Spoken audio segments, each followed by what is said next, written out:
하나님 감사합니다.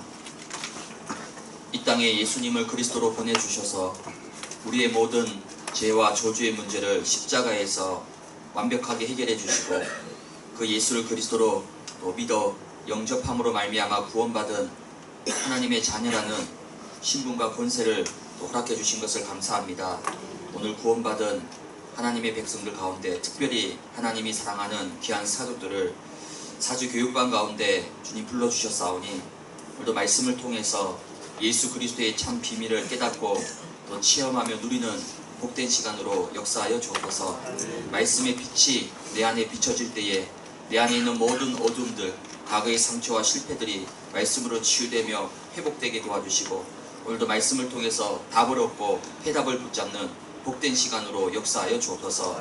말씀이 내 안에 깊이 뿌리내리고 또 이 말씀이 내 삶 속에 사실적으로 응답되어지고 성취되어질 수 있도록 성령께서 이 시간에 역사하여 주옵소서. 예수 그리스도의 이름으로 기도드리옵나이다. 아멘. 말씀 보겠습니다. 마태복음 16장 16절 말씀입니다.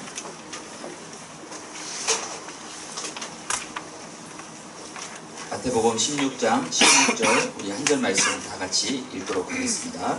시몬 베드로가 대답하여 이르되 주는 그리스도시요 살아계신 하나님의 아들이시니이다. 아멘.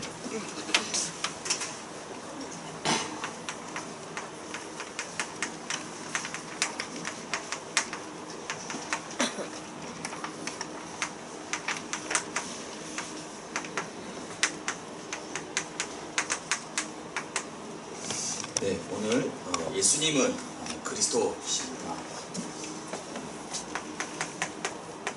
하나님이 저와 여러분에게 성경 하나님 말씀이죠. 성경을 통해서 우리에게 이 사실을 알려주시는 겁니다.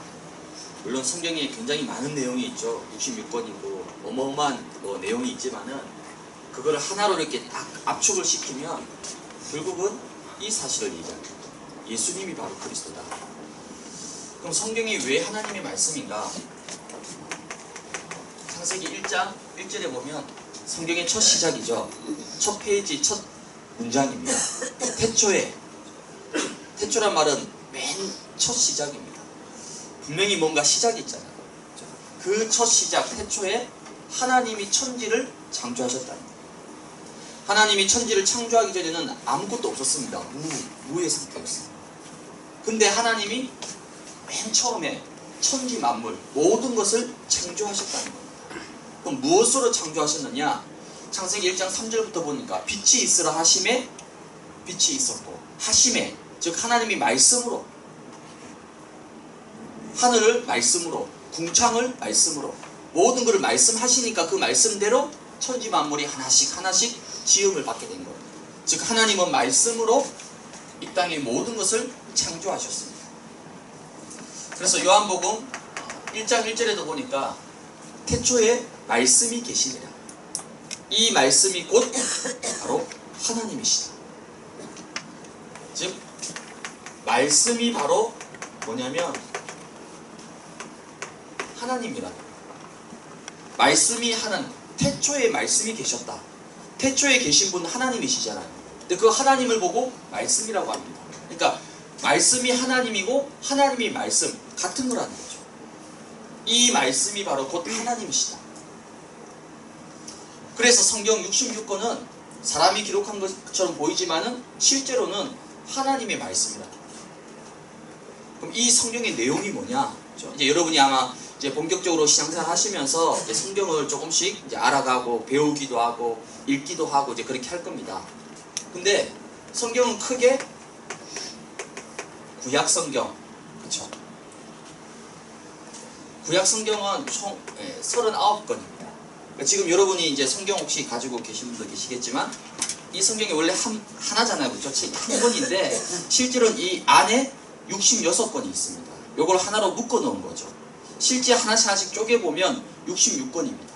창세기도 66권 중에 하나의 성경인 거죠. 구약 성경은 39권입니다. 창세기부터 말라기까지가 구약 성경입니다. 그리고 또 성경은 신약 성경이 있습니다. 신약 성경은 이제 우리 마태복음부터 시작해서 요한계시록까지 총 27권. 그 합쳐서 66권인 거죠. 그러면 이 구약 성경은 뭘 얘기하느냐? 주제가 있습니다. 모든 구약 성경의 주제는 뭐냐면 메시아를 보내겠다는 거죠. 하나님이 이 땅에 구원자 메시아를 보내겠다는 겁니다. 왜 그러냐? 이 땅을 구원할 자로 인간은 반드시 구원받아야 됩니다. 구원받지 못하면 결국 죽음 뒤에 심판과 지옥이에요. 그래서 이 땅에 메시아를 보내주겠다. 그 약속입니다. 그러니까 구약이라는 뜻 자체가 뭐냐면 오래된 약속이라는 거죠. 올 테스먼트, 그래서 오래된 약속입니다. 그러니까 성경은 뭐냐면 하나님의 약속의 책입니다. 약속. 하나님이 우리에게 약속하신 내용, 그게 말씀이거든요. 그럼 구약 성경 오래된 약속은 뭐냐? 이 땅에 메시아를 내가 보내겠다는 거예요. 그 메시아가 오는데 어떻게 오느냐? 창세기 3장 15절에 보니까 여자의 후손을 통해서 오게 될 것이다. 여기 있는 저와 여러분들은 남자의 후손입니다. 그렇죠? 우린 아담의 후손이에요. 다 아담의 자손입니다. 그래서 우리는 죄가 있어. 우린 죄의 후손입니다. 왜? 우리 조상 아담이 원죄, 그 죄를 지었기 때문에. 그래서 우리는 동물의 후손이 아니고요. 진화론이 아니고 우리는 아담의 후손이기 때문에 태어나면서부터 죄를 가지고 태어납니다. 그게 원죄. 그래서 아담의 후손은 전부 다 죄의 후손입니다. 구원자가 될 수가 없는 거죠. 죄를 가지고 있기 때문에 죄인이 어떻게 또 다른 죄인을 구원할 수 있겠습니까? 본인도 죄인인데. 죄인을 구원하려면 일단 죄가 없어야 되겠죠. 그 남자의 후손으로 태어나면 구원자가 될 수가 없는 겁니다. 그래서 원죄가 없는 바로 여자의 후손. 여자의 후손을 통해서 메시아가 올 것이다. 그래서 이스라엘 백성들에게 가나안 땅으로 가라 얘기합니다. 왜요? 메시아가 오실 땅이라고. 그 가나안 땅이 지금 어디냐면 예루살렘, 베들레헴입니다. 예수님이 태어나신 곳. 그 가나안 땅으로 가라. 왜? 거기 메시아가 오실 땅이기 때문에 거기 가서 메시아를 기다리라 얘기한 겁니다. 그게 구약 성경의 모든 내용의 주제입니다. 그러면 신약 성경은 보겠습니다. 신약 성경은 새로운 약속이라고. 신약 성경은 뭐냐면 구약에서 약속하신 메시아가 실제로 예언된 메시아가 구약은 그냥 예언만 한 겁니다. 올 것이다. 온 게 아니고 올 것이다. 또 신약 성경은 뭡니까? 올 것이다고 말씀하신 그분이 실제 오셨다는 거죠. 그분이 바로 그리스도입니다. 그래서 이 사실을 베드로가 마태복음 16장 16절에 고백을 한 거예요. 예수님은 주는 예수님은 주다. 주란 말은 예수님이 누구라고요? 하나님이시라는 거예요. 하나님이신데 인간을 구원할 메시아로 오시기 위해서 사람의 몸을 빌려서 오셨다는 거예요. 그러면서 예수님은 바로 누구라고요? 그리스도라는 거예요. 그러면 신약 구약 다 합치면 성경 전체잖아요. 이 성경 전체 66권은 뭘 얘기하고 있습니까? 주제가 뭡니까? 핵심이 뭡니까? 내용이 뭡니까? 예수님이 그리스도로 이 땅에 오셨다는 거예요. 그게 성경 전체의 이야기입니다. 그래서 성경을 기록한 목적이 있습니다. 요한복음 20장 31절에 보니까 이것을 기록한 것은 이것이란 말은 성경을 얘기하죠. 성경을 기록한 목적이 뭐냐면 너희로 예수께서 하나님의 아들 그리스도이심을 믿게 하기, 또 그 이름을 힘입어서 생명을 얻도록 하기 위해서. 그래서 성경을 우리에게 주셨다는 거예요. 이게 성경의 약속은 뭡니까? 예수 그리스도를 믿기만 하면 누구든지 생명 얻고 구원받는다. 그 이야기예요. 그래서 성경 66권의 가장 중요한 핵심은 이 제목입니다. 예수님이 바로 그리스도라는 거예요. 여러분이 교회를 이제 앞으로 계속 다니겠죠. 또 보면 교회 오래 다니신 분들 3, 4대 집안에 보니까 다 목사, 선교사, 할머니, 권사님, 형님, 장로님, 어마어마한 집안이죠. 본인도 어릴 때부터 교회에서 쭉 자랐습니다. 근데요, 이 사실을 한 번도 들어본 적이 없는 거예요. 몰라요. 예수님이 누군지, 예수님이 왜 그리스도신지, 그리스도가 무슨 일을 하셨는지, 예수님이 왜 십자가에 죽으셔야 되는지, 또 예수님이 십자가에 죽은 것이 나하고 도대체 무슨 상관이 있는지 이 내용을 전혀 모릅니다. 어릴 때부터 주일학교에서 계속 성경 얘기 들었겠죠. 주로 뭐 들었느냐? 예수님의 12제자 이름이 누구고, 노아가 뭘 만들었고, 아브라함이 몇 살에 죽었고, 이런 내용만 쭉 들었던 거죠. 물론 그거 맞습니다. 근데 그건 뭡니까? 이 주인공을 설명하기 위한 보조예요, 보조. 그러니까 핵심은 딱 빼버리고 나머지 주변 것들만 알고 있는 거죠. 그 말은 성경을 모르는 거예요. 여러분이 어떤 책 한 권을 읽었습니다. 그렇죠? 책을 읽었으면 그 책에 뭐가 있습니까? 주제가 있죠. 그거를 전달하려고 그 책의 저자가 책을 쓴 거잖아요. 여러분이 그 책을 읽었는데 책 읽고 나서 이 책의 주제가 뭔지 모른다. 그 말은 무슨 말이죠? 책을 잘못 읽은 거예요. 그렇죠? 성경 많이 읽고 성경 많이 안다고 얘기합니다. 근데 실제 성경의 가장 중요한 핵심을 몰라요. 그건 성경을 모르는 겁니다. 여러분이 이제 저희 예원교회 오셔가지고 이제 신앙사를 제대로 시작하시잖아요. 그 첫 시작이 뭐냐면 성경이 도대체 뭘 얘기하고 있느냐? 성경에 막 인물이 많이 나오고 왕이 나오고 뭐 지명이 나오고 성경 너무 어렵다. 예, 맞습니다. 그럴 수 있어요. 근데 그건 다 중요하지 않습니다. 주인공은 이분이세요. 이분을 설명하려고 아브라함이 나온 거예요. 이분을 설명하시기 위해서 노아가 방주를 만든 거예요. 이분을 설명하려고 다윗도 나온 거고, 예수가 바로 그리스도다. 이게 성경의 약속입니다. 그래서 오늘 이 예수가 과연 누구신가? 여러분이 예수를, 그러니까 교회 안 다니실 때도 예수라는 이름은 다 들어봤습니다. 그렇죠? 하나님을 안 믿는 불신자들도 예수라는 이름은 다 알고 있습니다. 왜 그렇죠? 유명한 분이시잖아요. 세계 3대 성인 막 그렇게 외치면서 예수님 다 알고 있습니다. 근데 실제 예수님이 누구신지는 몰라요. 아니, 모르는 정도가 아니라 사람들이 뭐하고 있냐면 오해를 하고 있어요. 예수님을 어떻게 알고 있죠?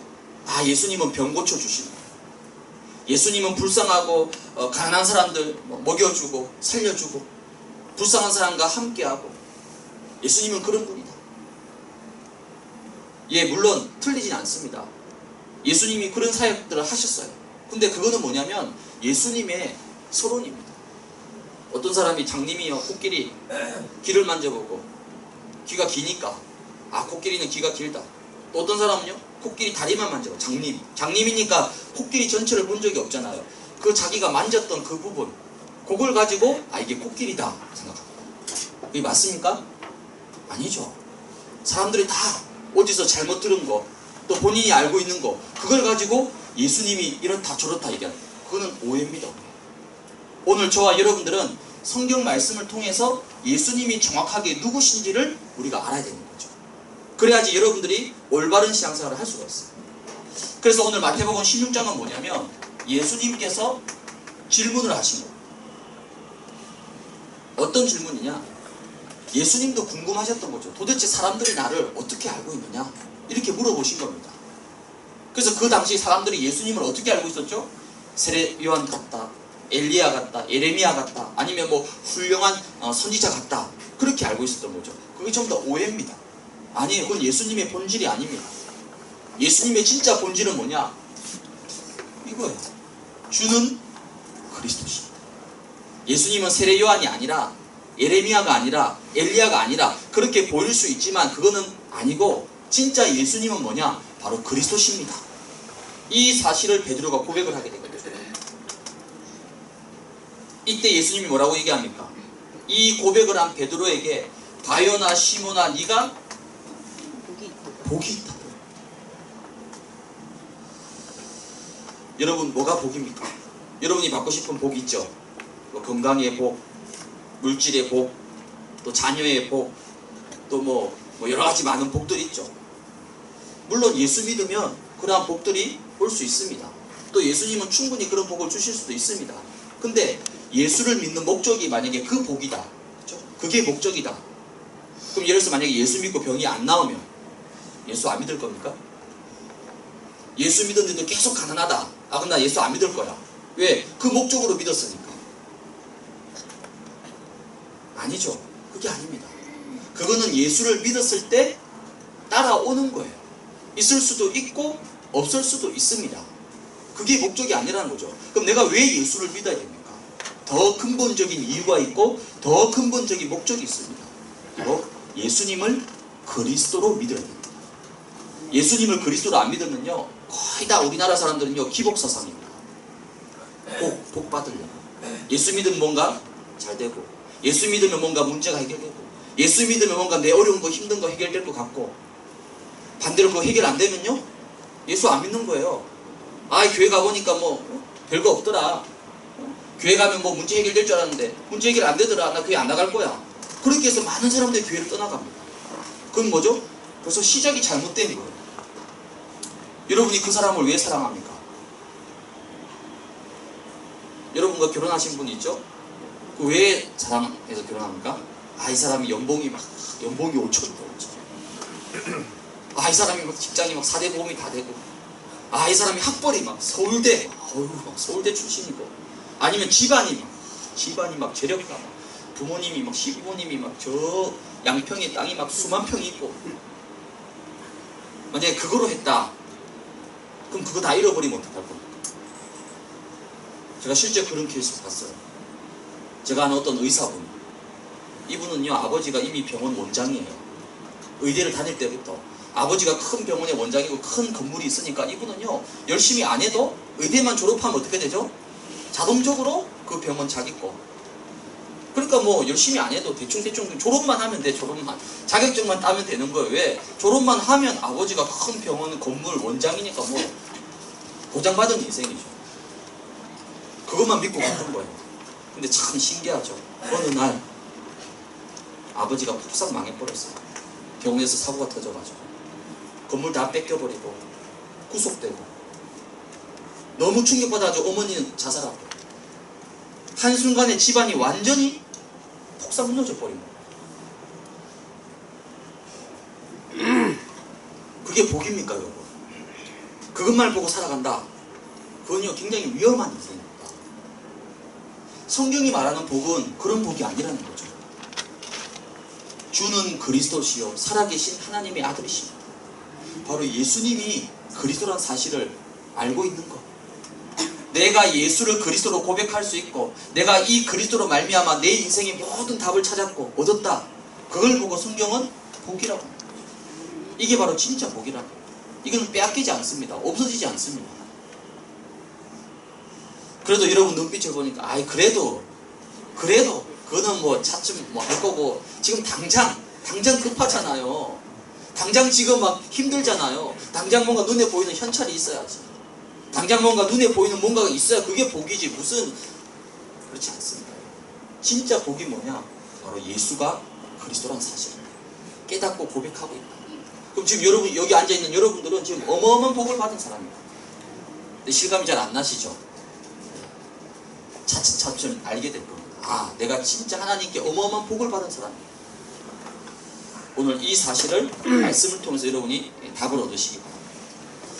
그렇다면 왜 예수님께서 그리스도로 이 땅에 오셨는가?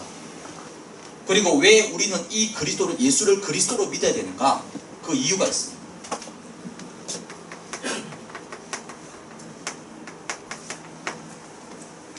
원래 인간,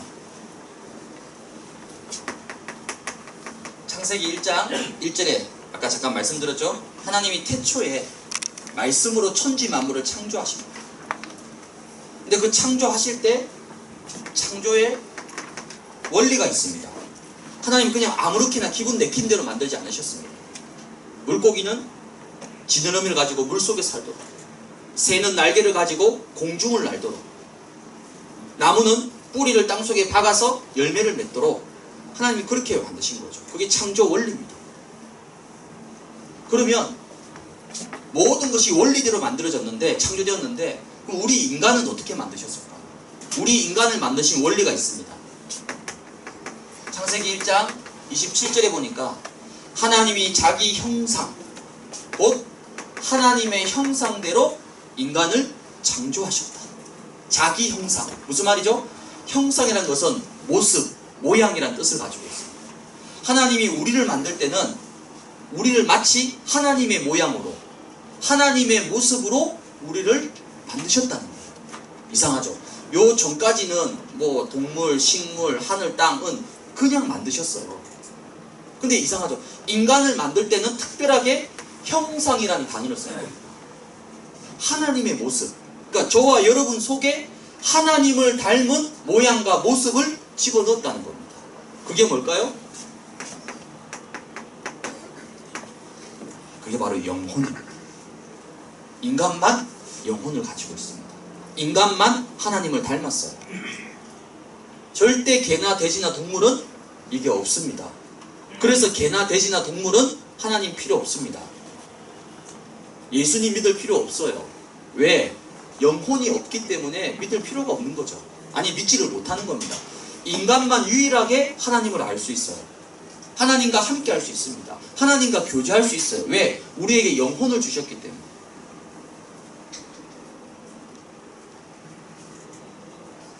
그래서 인간은 영적인 존재입니다. 이게 달라요. 그럼 왜 하필 우리 인간에게만 영혼을 주셨을까요?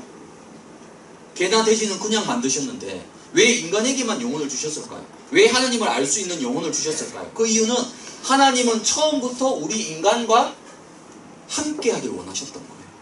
그래서 우리 인간에게만 하나님을 알 수 있도록 영혼을 주셔서 영적인 존재로 만드신 거예요. 이게 인간을 만드신 목적입니다. 그러면서 창세기 1장 28절에 보니까 하나님의 형상으로 지음받은 우리 인간에게 어떤 복을 내리시냐면 생육하고 번성하고 하늘, 땅, 바다 모든 것을 다스리고 정복할 수 있는 만물의 축복을 우리 인간에게 다 주셨습니다. 그래서 지금 인간 보십시오. 우주를 정복하고 하늘, 땅, 바다 다 정복하고 모든 만물을 다 움직이잖아요. 왜요? 하나님이 그만큼 우리 인간에게 어마어마한 창조의 능력과 창조의 축복을 다 부어주셨습니다. 그래서 특별히 이 축복을 누구에게 주냐면 아담에게 주셨죠. 아담. 그래서 아담이 어떻게 합니까? 에덴 동산의 모든 동물과 식물 이름을 아담이 다 짓습니다. 아담이 이름을 부르면 그게 바로 그 동물의 이름이 되는 거예요. 단순히 이름만 지었겠습니까? 에덴 동산의 모든 것을 아담이 다 관리하고 움직이고 운영하고 모든 걸 다 하는 거예요. 그러면 이 아담이 보통 사람이겠습니까? 그게 보통 능력으로 가능하겠습니까? 여러분 집안 이렇게 움직이는 것도 쉽지 않잖아요. 에덴 동산 전체를 아담이 다 움직이고 다 관리했습니다. 그 말은 무슨 말이죠? 하나님은 맨 처음에 우리 인간에게 마치 천사와 같은 어마어마한 능력을 주셨다는 거예요. 그게 원래 우리 존재입니다. 그게 원래 우리 인간이에요. 그래서 성경학자들 중에 어떤 사람들은 아담은 마치 천사와 같은 능력을 가졌을 것이다 라고 학설을 주장하는 사람도 있습니다. 저는 그 일리가 있다 생각하거든요. 왜? 그만큼 하나님이 우리 인간에게 어마어마한 복을 주신 거예요.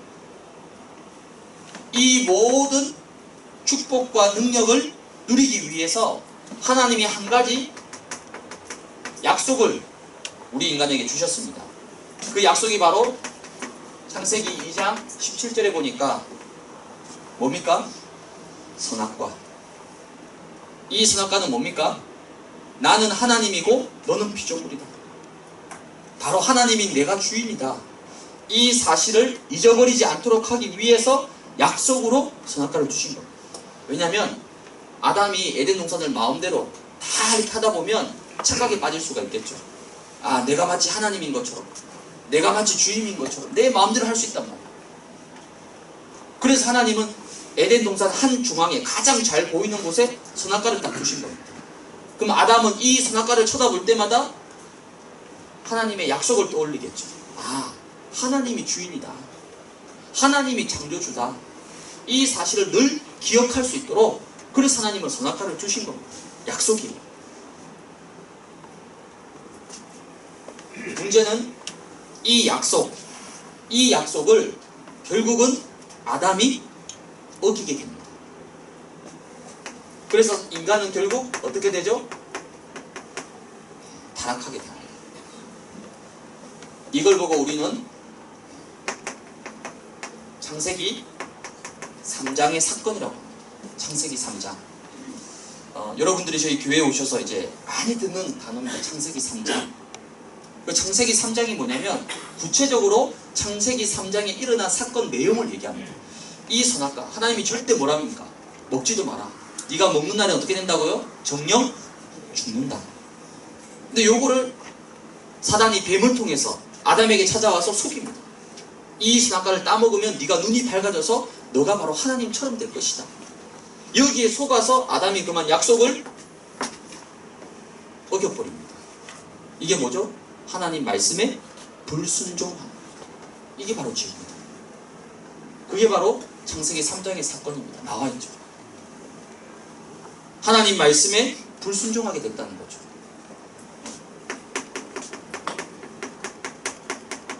아이고 선악과 하나 따먹은 게 뭐가 그렇게 대단하냐.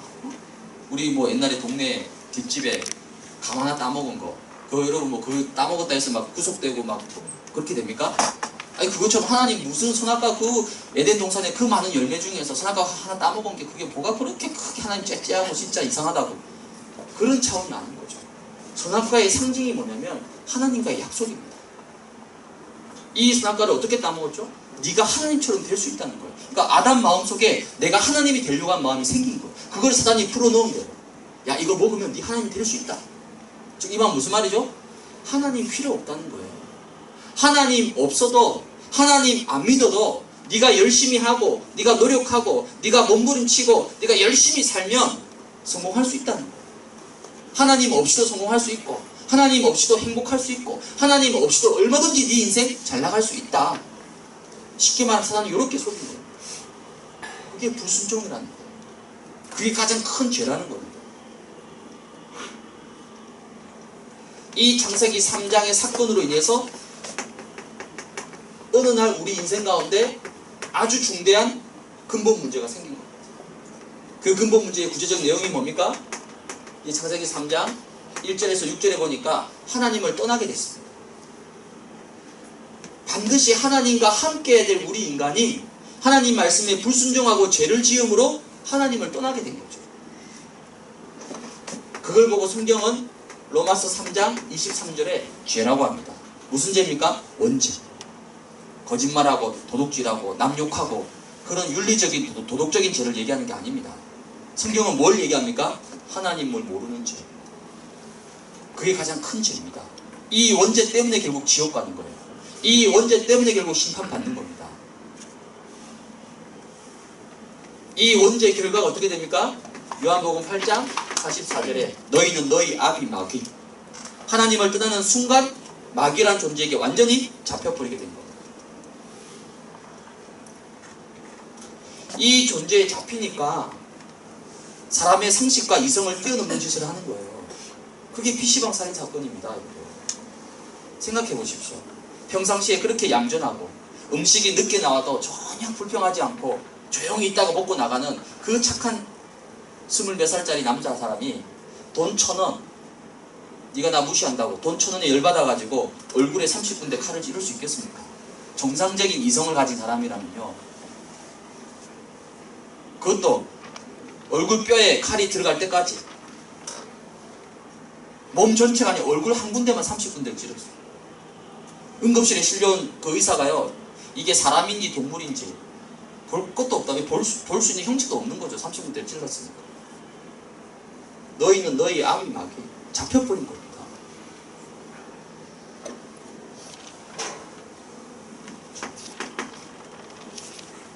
그러니까 당연히 인간의 상태, 즉 삶의 모습, 삶의 상태가 어떻게 되겠습니까?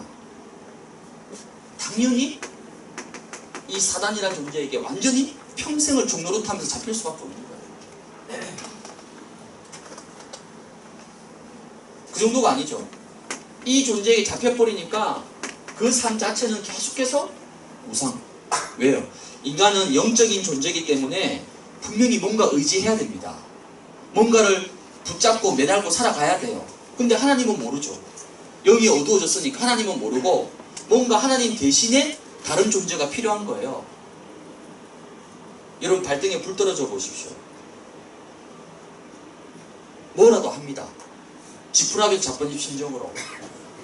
안 될 줄 알면서도 점쟁이 찾아가서요 500만원짜리 1000만원짜리 굿합니다. 왜? 당장 발등에 불 떨어졌는데요. 뭐라도 해야 되는데요. 우상. 하나님이 아니에요. 우상의 실체는 뭡니까? 사단 귀신입니다. 그게 성경은 우상 숭배를 금하고 있는 거예요. 왜?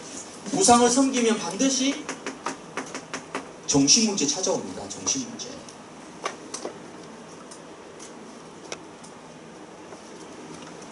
여러분 공공장소에서는요 이제 더 이상 조심해야 됩니다. 여러분 공공장소에서 괜히 혈기 부리다가요 그 PC방 살인사건 그 사람처럼 그런 사람이 누군지 어떻게 알 겁니까? 내 성질대로 막 부려버리면요 만약 그런 사람을 만났다 어떡할 겁니까? 요즘 제가 이거 보면서 이 정신문제가 심각한 거예요. 누군지 몰라. 표가 안 나요. 끔찍한 살인을 저질렀던 범죄자들 인터뷰 들어보셨습니까? 그 주변 사람들이 뭐라고 얘기하죠? 이 사람은 절대 그럴 사람이 아니라고. 평상시에 그렇게 조용하고 말수도 없고 부끄러움 많이 타고 대부분 그렇게 주변 사람들이 평가하더라고요. 무슨 말이죠? 정신문제예요. 정신문제. 완전히 잡혀버렸기 때문에 시달리는 거예요. 정신문제.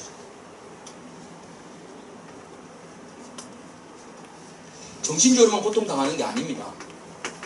결국 육신에도 병이 찾아옵니다. 병. 어떤 사람이 자궁 쪽이 좀 문제가 생겨가지고 병원에 갔는데 그냥 자궁이 좀 안 좋다고 그래서 뭐 약 처방해준 거 먹고 그냥 그렇게 있었는데 한 달쯤 지나고 나니까 다리를 못 걸어요. 다리를 못 걸어요. 병원에 가보니까 병원 의사가 뭐라 얘기하느냐 모르겠대요. 왜 이렇게 됐는지. 병명이 없다는 거죠. 이 사람은 계속 침대에만 누워 있습니다. 그리고 일주일에 2번 요양보호사가 와서 목욕해주고 이제 침대에 누워있고 걷지를 못하니까 몸 씻고 해야 되잖아. 일주일에 2번 요양보호사가 와서 도움받고 그걸 지금 몇 달째 계속 누워 있습니다. 뭐죠? 육신의 질병.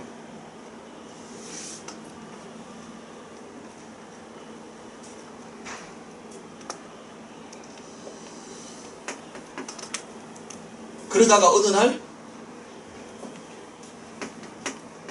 우리 인생의 마지막 순간이 찾아옵니다. 그게 죽음입니다. 죽음이 뭡니까? 히브리서 9장 27절에 보니까 한 번 죽는 것은 사람에게 정해져 있고 그 이후에는 심판입니다. 죽음이 끝이 아닙니다. 동물은 죽으면 끝이에요. 그래서 장사 안 지내도 됩니다. 왜? 어차피 죽으면 없어집니다. 근데 인간은 달라요. 인간의 영혼은 불멸입니다. 안 없어집니다. 화장터에 가서 태워도 영혼은 없어지지 않습니다. 이 영혼은 어디에 가야 됩니까? 가는 곳이 따로 정해져 있습니다. 사후세계, 죽음 이후의 세계, 내세. 그 내세에는 심판이 있습니다. 그리고 심판 뒤에는 천국과 지옥으로 나눠집니다. 그럼 이 땅에 태어나서 하나님을 떠나서 정신적으로 육신적으로 고통받다가 죽으면 죄송하지만 지옥의 행벌입니다. 이게 나 한 사람으로 끝나느냐? 아닙니다. 성경에 보니까 이게 전부 다 대물림이 된다라고 얘기합니다. 출애굽기 20장 4절 5절에 보니까 3, 4대까지 3, 4대면요 내 자녀의 자녀의 자녀까지 거의 100년입니다. 100년 100년 넘죠. 한 세대가 거의 100년이니까 3, 4대면 3, 400년. 그래서요 할아버지 때부터 알코올 중독인 집안은요 계속 자녀까지 알코올 중독으로 고통당합니다. 그렇게 할아버지 아버지가 알코올로 망한 걸 보고도요 뭐하고 있느냐? 방 안에 술병이 가득합니다. 하루 종일 방 안에 들어가서 술만 마십니다. 자기 할아버지처럼 자기 아버지처럼 그대로 하고 있어요. 뭡니까? 영적 대물림. 어떤 집안은요? 도박입니다. 도박. 도박으로 전세금, 자금, 보증금 싹 다 말아먹고도 또 도박장에 가 있습니다. 본인도 어떻게 할 수가 없어요. 뭡니까? 영적 저주입니다. 어떤 집안은요 단명이에요. 단명. 40세를 암으로 넘기지 못하고 할아버지 할머니 삼촌 싹 다 죽었습니다. 이제 본인도 그 죽음 속에 뭐죠? 운명 사주팔자 못 태어나옵니다.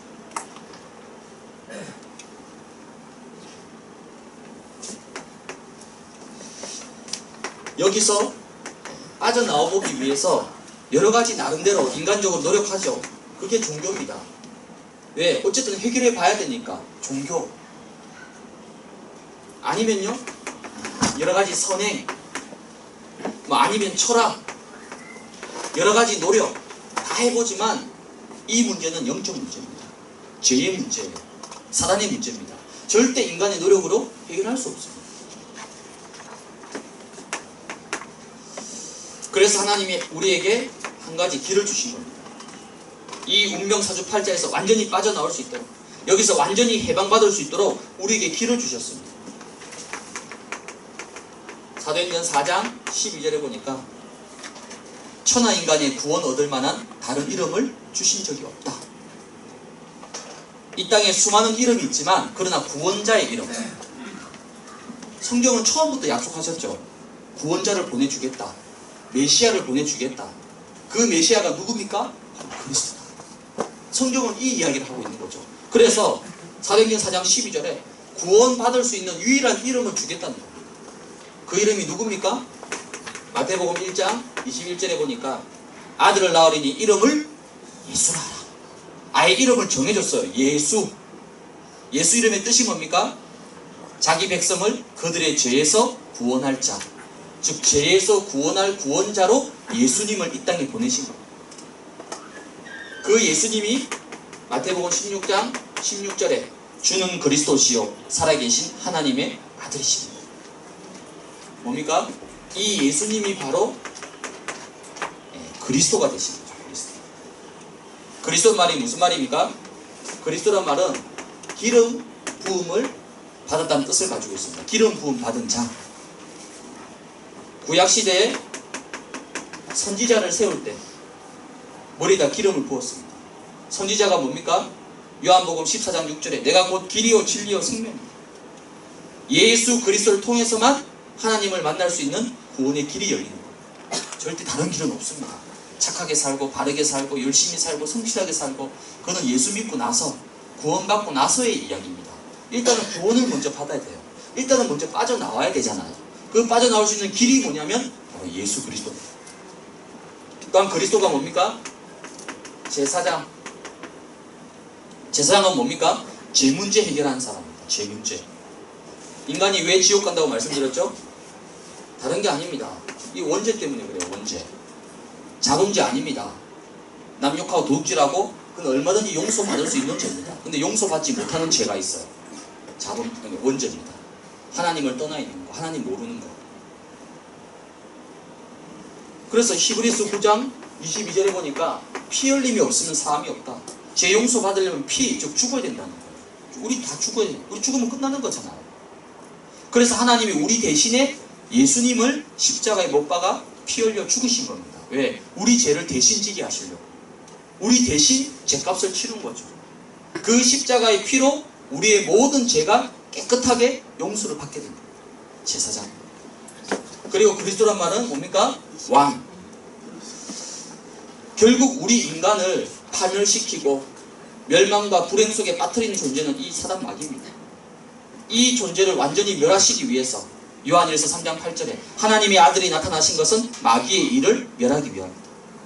예수님이 그리스도로 이 땅에 오셔서 십자가에서 사단의 권세, 지옥의 권세, 멸망의 권세를 완전히 깨뜨리십니다. 바로 선지자, 제사장, 왕, 이 세 가지 직분을 동시에 한꺼번에 다 이루신 분이 바로 그리스도. 이 길을 주신 거예요. 우리를 구원하시려고. 그럼 어떻게 하면 됩니까? 이 사실을 내가 믿고 요한복음 1장 12절에 영접하면 돼요. 영접. 영접이라는 것은 이 사실, 이 모든 것을 해결하신 그리스도를 내 안에 구원자로, 주인으로 모셔드리는 겁니다. 그게 바로 영접이에요. 예수님을 영접할 때에 저와 여러분에게 확실하고 분명한 증거를 주십니다. 어떤 증거입니까? 생명. 예수 그리스도를 영접하는 순간 우리의 생명이 사는 겁니다. 모든 죄와 저주에서 완전히 해방받고 빠져나오게 되는 겁니다. 그게 바로 영접입니다. 이 모든 것을 이루시기 위해서 바로 예수님께서 그리스도로 이 땅에 오십니다. 오늘 이 자리에 앉아 계시는 우리 모든 사랑하는 새가족들이 바로 이 사실 때문에 하나님이 여러분을 이 예원교회로 이 자리로 하나님 여러분 불러주십니다. 오늘 이 시간에 여러분들이 다시 한번 진실된 마음으로 이 예수님을 그리스도로 내 안에 영접하는 주인으로 모셔드리는 그 기도를 다시 한번 다 같이 믿음으로 고백하기로 원합니다. 이 시간 조용히 눈을 감아주시기 바랍니다. 제가 하는 기도를 듣고 따라서 소리내어서 고백을 해주시기를 바랍니다. 기도하겠습니다. 하나님 아버지, 저는 지금까지 하나님을 만나지 못하고 죄인으로 살아왔습니다. 하지만 오늘 이 시간에 예수님께서 그리스도가 되셔서 십자가에서 피 흘려 죽으심으로 나의 모든 문제를 해결해 주셨음을 알게 되었습니다. 이 시간에 그 예수님을 내 마음속에 나의 하나님으로 나의 그리스도로 영접하기를 원합니다. 지금 내 마음속에 오시옵소서. 나를 하나님의 자녀로 삼아주셔서 감사합니다. 천국 가는 그날까지 하나님의 인도를 받으며 하나님의 축복을 받으며 살아가게 하옵소서. 예수님의 이름으로 기도합니다. 아멘.